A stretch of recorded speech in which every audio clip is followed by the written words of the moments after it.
पोरग लय दिवसानं गावात आलंय म्हणले आईनं केलेला आंब्याचा आमरस बघितल्या आमच्या जे बेचा टाचे राहते देवी. बर कधी एवढं आई वाढते आणि कधी खातोय असं झालेलं. घरच्या अनाला बाहेरची सरी तेवी. आमरस आहे म्हणल्यावर पोटातलं कावळ तोंडात येऊन थोबाड्यात येत होतं ती. आय म्हणली काय बोलतोय तुझं तुला तर कळतंय का? उगाच काय तर बोलायचं. हाय ती जेव कुठलं ती 5 स्टारचं जेवण. अहो साधं सिंपलच क्वालिटी निघते. गुळ वापरून हातानं किवचून जेव्हा आमरस केलेला असतो की नाही एक नंबर.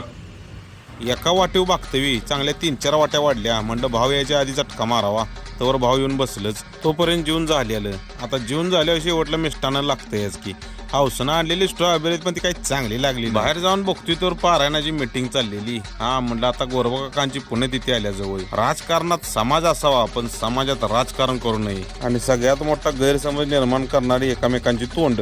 एक धरून चाला की आपण एखाद्या गोष्टीचा स्वीकार केला. उदाहरणार्थ अध्यात्म. आता अध्यात्म ही आचरणात आणायचं असते. जसं की आमच्या समाज